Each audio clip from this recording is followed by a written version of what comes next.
들어가고 시작하도록 하겠습니다. 오늘 5번째 주고요. 우리 이제 4조 정경이라는 파트 이제 같이 좀 나눠보도록 하겠습니다. 예. 오늘은 안 읽을게요. 이제 다 아시는 내용이시라 오늘 이제 좀 그냥 다 읽지는 않고 이제 눈으로 한 번씩 보시고 나중에 또 한 번씩 이제 보시면 될 것 같고요. 자, 우리가 이제 보통 성경이라고 이제 이야기하는 지금 우리가 여러분들이 보고 계시는 이 성경이라는 건 이제 뭐 학술적으로 이제 정경이라고 표현을 해요. 왜냐하면 이제 이 기독교에 관련된 어떤 문서들이 굉장히 많이 있는데 그런 것들이 다 이제 어떤 성경으로 하질 않고 일부의 것들을 이제 전통과 역사에 따라서 이런 것들을 다 추려내서 지금 이제 우리가 보고 있는 이 69권의 성경을 네네 69권의 성경을 우리가 이제 정경이라고 부르게 됐어요. 그러니까 정경이라는 건 영어로 이제 캐논, 그러니까 이제 기준이라는 거죠. 그러니까 이게 기독교의 성경의 기준이 되었다라고 이제 이야기를 하는데 우리는 이제 두 가지로 나눠서 보죠. 하나는 구약, 하나는 신약. 이게 두 가지로 보는데 구약 같은 경우에는 이제 주후 한 66년, 70년 경에 이제 예루살렘 성이 함락이 당하게 되고 그 이후에 이제 예루살렘의 랍비들이 이제 양리아라는 곳으로 이주를 하게 돼요. 그러면서 그 양리아라는 곳에서 이제 그 자카이라는 그 바리새인 율법사가 이제 랍비가 이제 그쪽에서 회의를 이제 주관을 하면서 구약의 정경을 이제 확정을 하는데 유대인들이 보는 정경은 좀 달라요. 우리가 아는 구약이랑 좀 다른데 이제 24권만 정경으로 채택을 하는데 이제 나중에 이제 기독교에서는 그거에 추가적으로 더 구약 정경을 더 추가적으로 하긴 하는데 어쨌든 구약은 이때 일단 일반적으로 정경화되었다. 유대교에서는 그렇게 이야기를 하고 있고 그래서 이제 구약 성경의 이 정경을 이제 개신교 이제 우리 이제 개신교에서는 이제 히브리어 경전 요 24권은 7제 번역을 따라 39권으로 나누게 되면서 요걸 이제 정경화를 시킨 거고 카톨릭 같은 경우에는 이게 헬라어로 번역된 구약 성경 46권이 있는데 요걸 이제 정경으로 인정을 해요. 그래서 이제 카톨릭이랑 개신교는 좀 다르다. 그리고 아까 말씀드린 유대교 같은 경우에는 타나크라는 이제 히브리어 성경이 있는데 이제 24권만 이제 이렇게 가지고 진행을 한다. 네, 그 사람들 이제 뭘 정경화한다. 유대교는 신약을 이제 성경으로 안 믿죠. 그러니까 유대인들은 딱 24권의 성경만 있다라고 주장을 하고요. 그런데 신약 같은 경우에 이제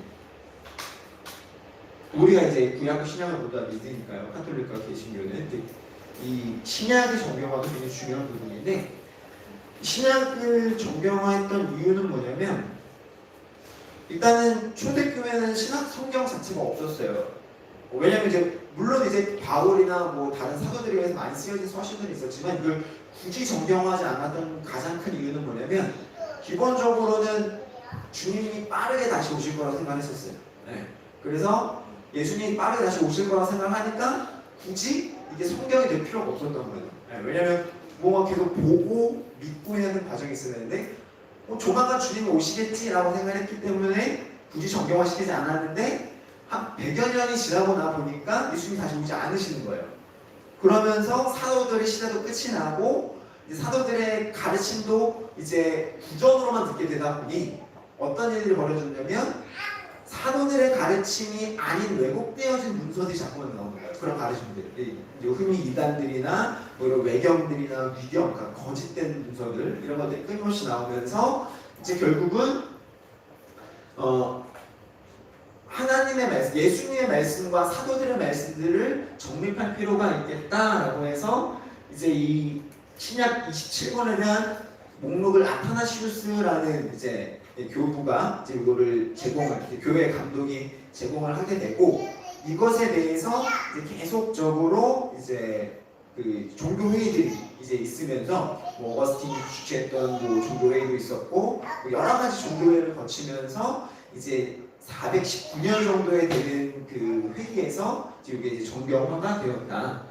뭐 물론 이제 역사적으로 되어 있기 때문에 이게 뭐 성경 비평가들에 의해서는 이게 그냥 사람에게 지어진 게 아니냐라고 주장이 되어지긴 하지만 결국은 이제 고대의 전통으로부터 이어져 왔던 그런 과정들이 결국 역사적인 그 과정들을 거쳐서 하나님의 손길에 의해서 물론 그 가운데 우리의 뭐랄까 이성과 또 노력들이 포함이 되어지긴 하지만 그 모든 것들이 하나님의 영광을 쓰여졌다라는 것들을 우리는 이제 정경화해서 지금 여러분들이 보고 있는 신약 39권, 구약 39권, 신약 27권의 이 성경으로 이제 확립이 되었다라는 거고요. 그러니까 정경화의 의미는 뭐냐면 일단은 기본적으로는 이 신약이 이제 구약 신약이 모두 다 신적인 권위 아래 쓰여져 있었다라는 걸 인정하는 거고 두 번째는 사도성. 특히 신약에서 이제 신약의 권위를 물론 복음서 같은 경우는 예수님의 말씀이기는 하지만 그것 또한 사도들이 기록을 한 거잖아요. 그리고 그 이후에 나오는 이제 바울 또 일반 서신들에서도 사도들의 권위를 인정해야만 하나님께서 그들을 특별하게 세우셨다라는 물론 이제 지금은 없어요. 사도시대 이후에는 사도들에 대한 권위는 인정되지 않아요. 지금 카톨릭 주장하는 거고 개신교는 주장하지 않는데 이런 사도들의 권위가 있었기 때문에 이 신약이 정경화되었다라는 또한 그런 의미가 있고 그다음에 이제 우리가 저 지난주에 살펴봤던 영감 하나님의 영감으로 지어졌다라는 것들을 가장 기본으로 깔고 하고 그리고 이제 보편성이 있어요. 그러니까 어떤 특정 교회, 어떤 특정한 누군가가 사용했기 때문에 이것이 성경이 되는 것이 아니라 교회가 전반적으로 그 교회에서 예배에 읽혀졌던 그런 어떤 이제 문서들을 이제 하는데 뭐 어느 교회는 요것만 읽고 어느 교회는 요것만 이게 아니라 보편적으로 많은 교회들이 읽고 있었다라는 기준이 있어야 되고 또한 전통성 고대로부터 전통적으로 사용해왔었는데 그러니까 어느 순간 뭐 주후와 오후에 갑자기 불순한테 이런 개념이 아니라 주후부터 꾸준히 계속해서 전통적으로 이것이 익혀져 왔는가 이제 그리고 마지막으로 그리스도 중심성. 자 신약과 구약 지난 뭐 계통에 대해서 이야기를 하지만 뭘 말씀드렸죠? 구약과 신약은 결국 누구를 예표하는 거였다? 구약은 그리스도 예표하는 거였고 신약은 그 예표에 대한 예언에 대한 확증이었다라고 말씀드렸잖아요. 그러니까 그리스도 중심적으로 이런 것들이 이제 일치되어지는 이야기를 하고 있다라는 것에 대해서 이제 분명하게 드러내야만 정경화될 수 있다. 그래서 이제 이런 의미로 이제 정경화에 대한 것들을 이해를 해주면 좋을 것 같고요. 그래서 이제 요건 이제 성경에 대한 구성에 대한 이야기인데 여러분 너무 잘 아는 이야기니까 이제 빠르게 넘어가는데 이제 39번, 929장, 23,214절로 구성이 되어 있고요. 이제 히브리어 아람어로 되어 있고 저자는 모세를 비롯해서 모두 한 26명으로 추정을 한다라고 이제 우리는 보통 성경에 대해서 기본적으로 이해를 해주시면 좋을 것 같고 그래서 이제 총 4가지 정도로 이제 분류를 해요. 물론 이제 크게 보면 5가지로 분류를 하는데 이제 이거는 뭐 저를 아시는 분 아시겠지만 저는 외우는 거 굉장히 싫어하는 사람입니다. 제가 학교 다닐 때도 외우는 거 정말 못했는데 그래도 이건 좀 외우라고 말씀드리고 싶어요. 왜냐하면 성경이 물론 이제 뭐 역사적인 흐름은 좀 다른 순서긴 하지만 성경이 어떻게 구성되는지 흐름을 이해를 좀 하고 나면 그래도 말씀을 들을 때 어느 정도 도움돼요. 이 말씀이 어느 위치에 있고 이 말씀이 이렇게 앞뒤로 구성이 되어 있기 때문에 이 말씀의 흐름이 이런 데서 나왔구나. 목사님 말씀 들을 때 이런 것들이 이해가 잘 되어질 수 있고 여러분들의 신앙생활 하거나 여러분들이 가정 예배를 드릴 때도 많이 도움이 되실 거예요. 그래서 조금 39개나 되기 때문에 좀 복잡할 수 있는데 이것 자체는 39개는 아니에요. 왜냐면 이제 그 역대 사막이나 이런 거 다 빼고 적어놓은 거라 한 32개인가로 알고 있는데 그래서 이제 창출 레위기 모세 5경이죠. 창세기 출애굽기 레위기 신명기 그리고 수산물 사망대라고 해서 여호수아 사사기 룻기 사무엘 상하 열왕기 상하 역대기 상하 그리고 시가서 욥기 시편 잠언 전도서 아가서 이제 이 부분에 좀 여기까지는 그래도 잘 아시는데 이제 이 뒷부분이 좀 헷갈릴 수 있어요. 그래서 이제 대선지서라고 불리는 이 네 가지 선지가 있는데 이사야, 예레미야, 에스겔, 다니엘. 그리고 더 제가 정말 싫어하는 물론 소개 싫어할 수는 없겠지만 소선지서로 호세아, 요엘, 아모스, 오바댜, 요나, 미가, 나가 뭐지? 나무, 하박국, 스바냐, 학계, 스가랴, 말라기. 저 아직도 못 외워요. 그래서 이렇게 이제 총 그 성경에 대해 39권에서 외워 두시면 앞뒤로 이제 성경을 좀 이해하시는 좀 많이 도움이 되실 거고요. 자, 이제 신약에 대해서 말씀을 드릴게요. 그래서 이제 신약은 27권, 260장, 7959절, 요거는 헬라어고요. 그래서 저는 바이블 모두 8명 정도 추천을 한다. 그래서 이제 신약의 구성은 복음서, 역사서, 서신서, 그리고 묵시서 이렇게 이제 네 가지로 나눠볼 수가 있고 이제 복음서는 잘 쓰는 마태마가 누가 요한, 사도행전 그리고 이제 서신서는 이제 바울 서신과 일반 서신은 아니는데 로마서, 고린도 전후서, 갈라디아서, 에베소, 빌립보서, 골로새서, 데살로니가 전후서, 디모데 전후서, 디도서, 빌레몬서 그리고 이제 일반 서신은 히브리서, 야고보서, 베드로 전후서, 요한 1, 2, 3서, 유다서, 그다음에 마지막에 묵시서, 요한계시록 이렇게 있는데요.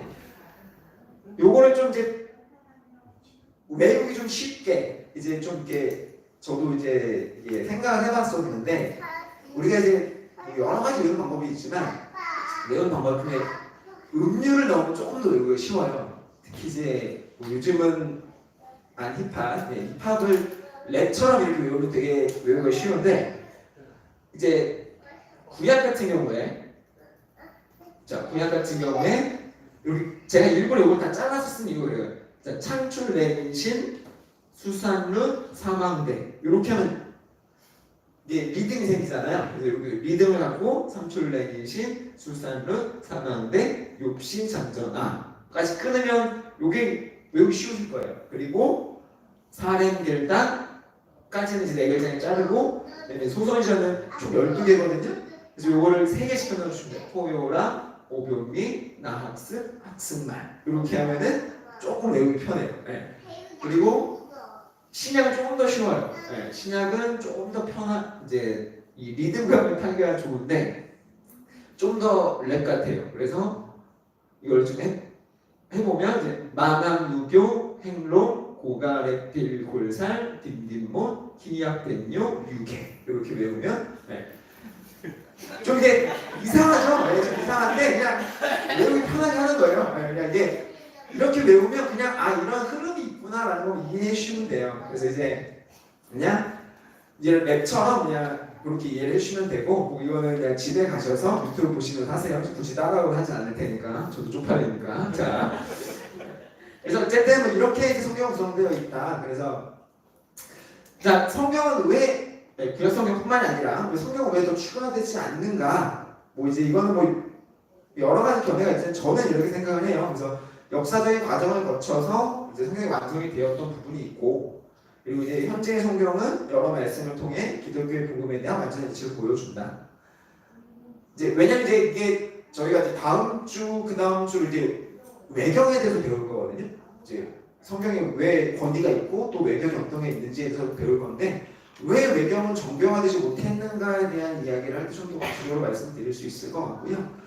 그리고 마지막으로 성경의 모든 구성은 우리에게 충분히 하나님을 드러내고 있다. 그러니까 지금 우리가 보고 있는 것 외에 어떤 것들이 더 추가되어지지 않아도 이미 우리는 이 성경만을 통해서 하나님이 어떤 분이신지 분명하게 알 수 있다라는 점에서 이제 더 이상 이제 성경은 추가되어지지 않는다라는 것들을 여러분들이 알아주시면 좋을 것 같고요.